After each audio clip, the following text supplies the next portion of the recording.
Auzu billahi minash shaitani rajim. Bismillahi rahmani rahim. Wassalatu wassalamu ala sayyidina Muhammad nabiyil habibi wa ala alihi wa sahbihi ajmain. Rabbi shrah li sadri wa yassir li amri wahlul uqdatan min lisani yafqahu qawli. Mes chers amis abonnés et ceux qui nous suivent sur YouTube, nous sommes revenus encore une fois de plus pour vous faire cette fois-ci et partager avec vous ce puissant secret, ce mahaba, ce secret de maîtrise, de dompter, de domination. Donc, après avoir dompté, on peut orienter la personne selon ses propres vouloirs. Donc, que ça soit sa femme, son mari, ses enfants, ou que ça soit pour chercher de la clientèle ou orienter une personne, ton supérieur, ou vraiment te mettre en rapport dans de bonnes conditions, de bons rapports avec une personne. Ce qu'on utilise, c'est le secret qu'on utilise, c'est le verset 31 de la sourate Youssouf, qu'on appelle Joseph.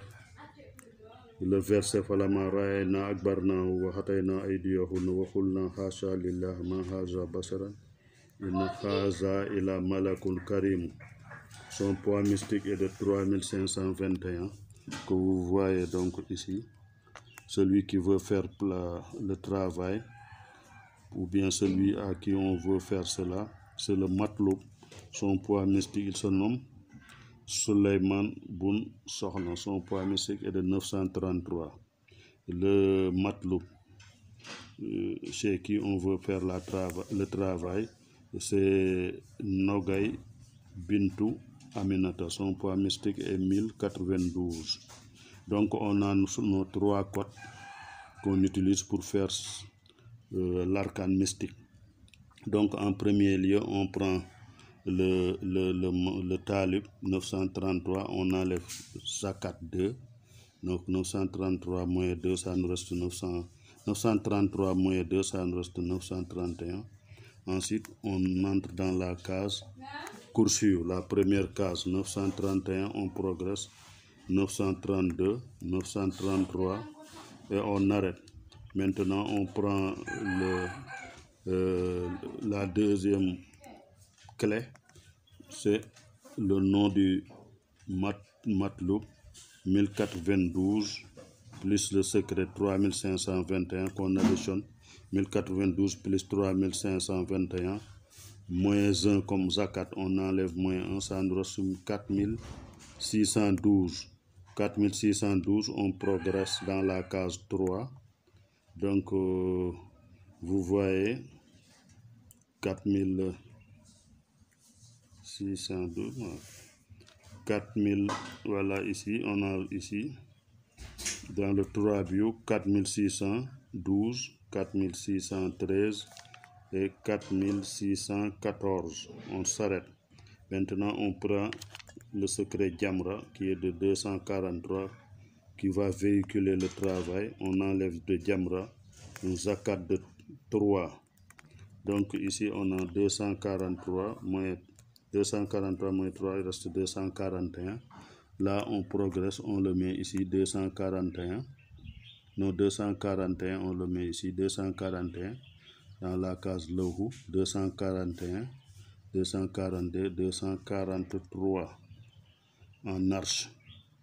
Et le travail est terminé. C'est ce qu'on va réduire en nasi, en safra, pour le faire boire à la personne. Et on va faire le zikr de ici, le zikr de Ya Allahu, que vous voyez. Je vais vous mettre ça ici. Ya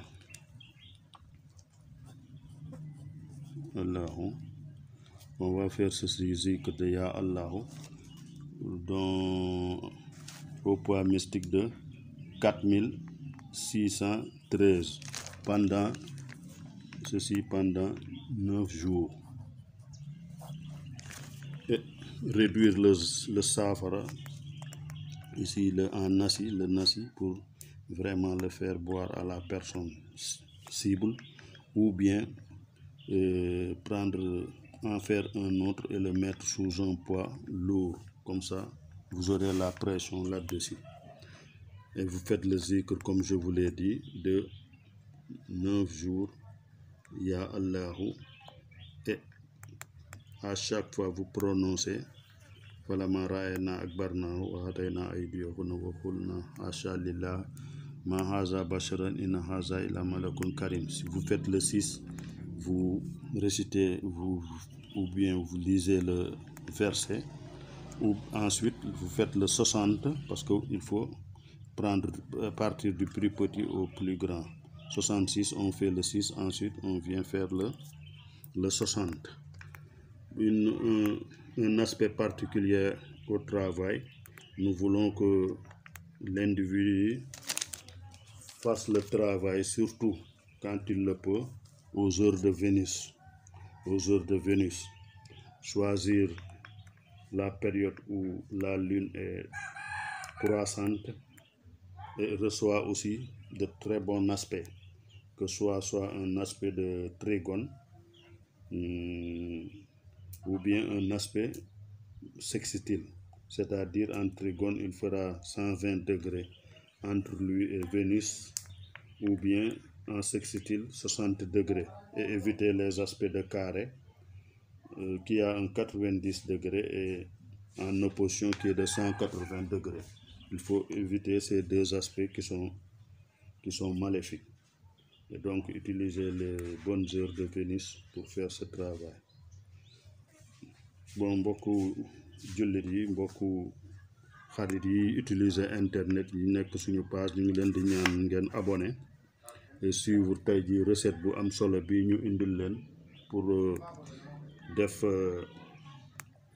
liggéey bi nga xam ne da ngay mën a tënk ci say waaw képp koo xam ne sa jabar la, muy sa doom, wala muy sa jëkkër, wala muy sa am di jàmm, wala muy koo xam ne da ngeen seq liggéey nga bëgg am waaw ci kawam, ngay def liggéey bi pour exercer ko ci kawam.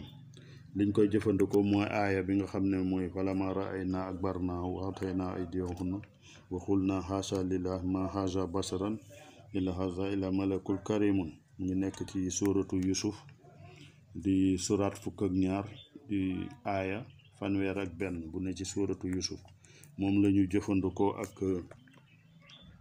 par exemple di dañ leen jox ki nga xam ne mooy taalub bi du Suleymaan bun soxna ci kaw, keneen ki matlub bi di Nogoy bintu Aminata, kii adadu turam 933 la, kii adadam di 1092, aaya bi adadam nekk 3521.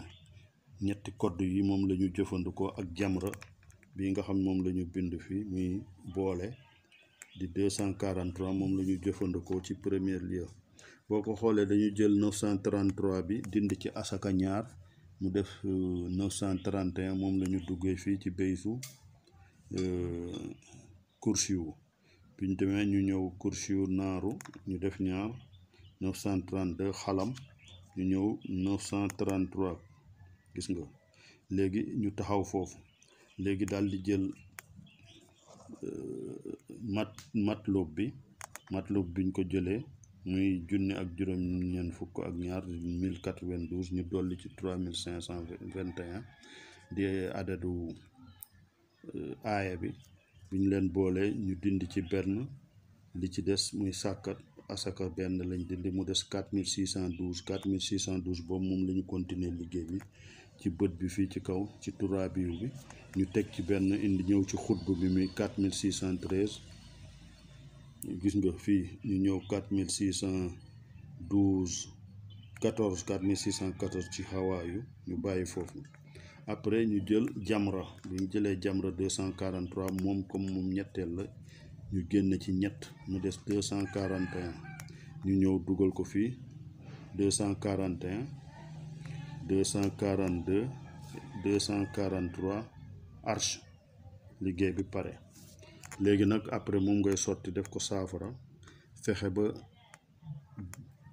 boole ko def ko nu ko borom naanee, nga def ko ci lekk mu mos ko. bu ko mosee da lay topp ci sa waaw comme ni ñuy toppee xaj ak di toppee yàpp. Bu ko defee nag yow sa bopp nga wàññi bi defaat beneen def ko saafara di ko raay jëfandikoowul defaat ci beneen liggéey bu la neexee nga sëf ko ci fu diis.